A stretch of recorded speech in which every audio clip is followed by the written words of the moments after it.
Welcome back, everyone, to the deep dive. We usually tackle research papers, maybe news articles. Yeah, the usual suspects. Right. But today we're doing something, well, a bit unconventional. I'd say so. Our source material, it's the lyrics from Merkules' song Bad News. Just raw, unfiltered stuff. Uh-huh. Because, sometimes the deepest insights, they don't come from neat reports. They come from something that just, punches you right in the gut. Absolutely, it's potent. So we're kind of asking, how does someone trace that path from, finding comfort in the rain to feeling like your own mind is sabotaging you? Yeah. We want to follow that journey through his words. And that's really our mission here, isn't it? To unpack all those layers, the vulnerability, the struggle, the self-reflection that's just packed into these lyrics. Exactly. By sort of dissecting what he's saying, his personal story, we can, pull out these little nuggets about mental states, how people cope or try to cope. Right. Huh? And that whole often really painful journey of becoming self-aware. It's amazing how personal stories, even in a song, can tap into something universal. Totally. It makes these big psychological ideas feel, well, incredibly real and relatable. Okay, so let's dive right in. The opening lines, he doesn't really ease you in, does he? No, not at all. It's immediate. Right. Straight into chain smoking, insecurity, holding grudges. But then there's this image that jumped out at me. I got way too much baggage. I can't bring on this plane. And then I can't focus on tomorrow if I'm living for the day. What do you think that metaphor tells us, right off the bat? Well, it's this immediate recognition of a core problem, isn't it? Yeah. The sheer weight of his past is literally keeping him grounded. He can't take off. Yeah, stuck. Exactly. And that line, living for the day, it doesn't sound like, mindfulness here. It sounds more like surrender. Surrender to what, though? To just getting through the moment, managing the pain right now. It seems like when the past feels like this huge, immovable thing, it kind of forces your focus away from the future and just onto surviving the present. And it becomes pretty clear pretty quickly how he's trying to survive. Oh, yeah. He paints this really stark contrast. He goes from, I used to lie awake at night and try to listen to the rain, which sounds kind of peaceful, almost reflective. Right, a quiet way of dealing. To now I'm relying on these substances to get me through the pain. That's a massive shift. It's incredibly revealing. That progression shows something we see a lot, actually. These sort of natural, maybe quieter ways of handling distress get replaced by something quicker, more external. Like a quick fix. Kind of. And saying relying on these substances, that's not just casual use, it's admitting a dependency, right? It feels like it's born from trying to self-medicate the emotional pain. Yeah. It makes you wonder, when does that coping tool become the actual problem itself? It's a blurred line. And then, as if the outside stuff wasn't enough, he turns inward. He says, it's like my brain doesn't want me to win.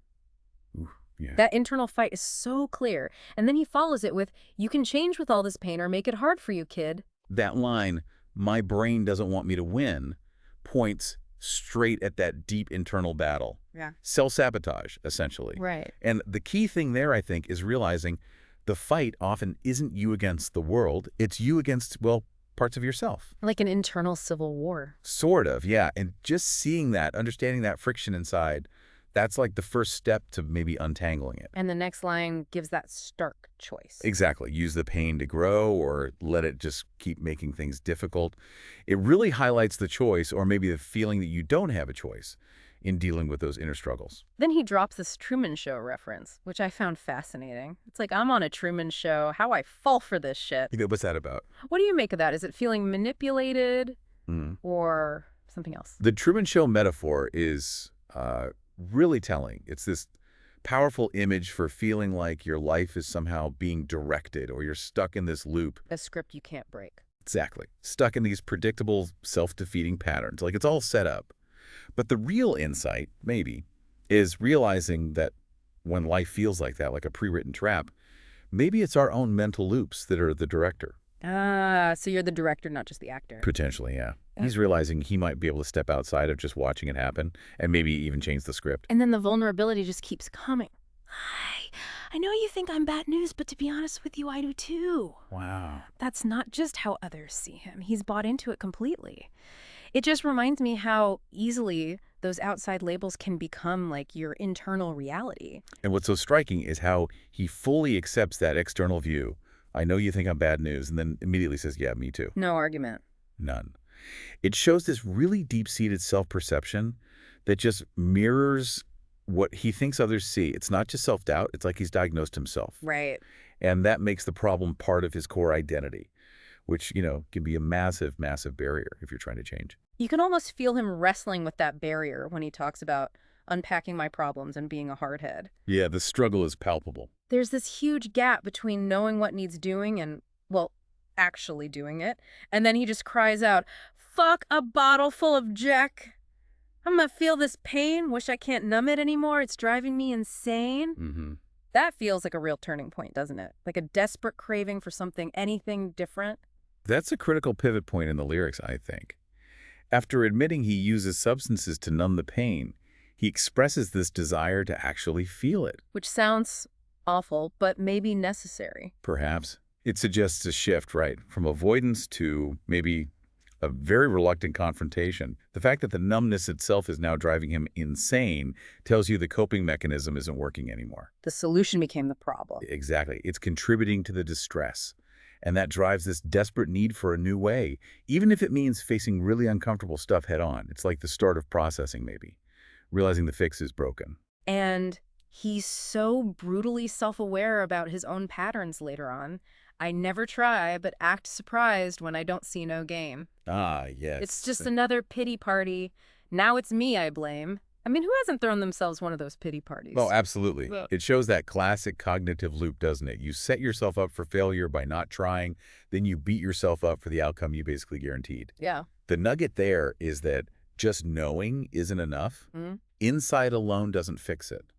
The real battle is bridging that gap between understanding what's happening and actually changing the behavior. And calling it a pity party shows he sees it. Totally. Yeah. He has that critical self-awareness, but he's still stuck in the pattern. It really underlines how hard it is to turn insight into actual consistent action. He closes out the section with a line that, for me, just sums up the whole internal struggle. It's my brain that keeps on telling me I hate when I'm sober. Right. But is it true? Or maybe I convinced myself and it's a lie. I should try and go and get something else for real. That's the million-dollar question, isn't it? The one so many people face when they're stuck in a pattern they want to break. It is arguably the most profound line in the whole piece. It captures that entire internal war we've been talking about. Yeah. It forces you to question the stories we tell ourselves about who we are and what we need. That narrative we build. Precisely. Is this hatred of sobriety real? Or is it a belief, a lie, that's been repeated so often it just feels true? Maybe it justifies staying put. Yeah. Making that distinction between what's genuinely true for you and what's, well, self-deception that's absolutely vital for any kind of real personal growth. And that last bit. I should try and go and get something else for real. It's powerful. It's hopeful. Despite everything, it's this acknowledgement that maybe, just maybe, that self-made truth can be challenged. What a journey. Just through those few minutes of lyrics. Merkules' bad news. It's pretty intense. It really is. We've touched on so much. The candid talk about substances, relying on these substances to get me through the pain. Even that raw, fuck a bottle full of Jack. Yeah, unflinching. And then that deep insecurity, seeing himself as bad news. I know you think I'm bad news, but to be honest with you, I do too.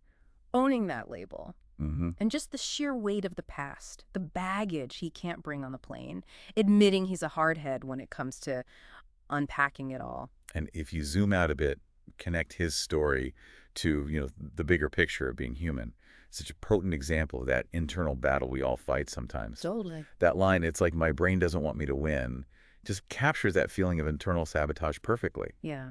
And then the crucial question he asks himself, is it true? Or maybe I convinced myself and it's a lie. That really shows that complicated dance between deceiving ourselves and trying to find a path towards acceptance and maybe change. Even with all the struggle, you still hear that desire, right? Try and go and get something else for real. Absolutely. That glimmer of hope, that intention, it's still there amidst all the pain. So for you listening, here's something to maybe chew on. Thinking about the artist asking himself, is it true or maybe I convinced myself and it's a lie? About hating sobriety. Yeah, that core question. Consider the narratives you tell yourself. Are there parts of your life where you might be convincing yourself of a truth that's actually more of a lie, something that's making things harder than they maybe need to be? It's a tough question to ask. It is. But what might it take for you to challenge one of those deep-seated beliefs? Yeah. To maybe explore a different path, a different story, something to think about?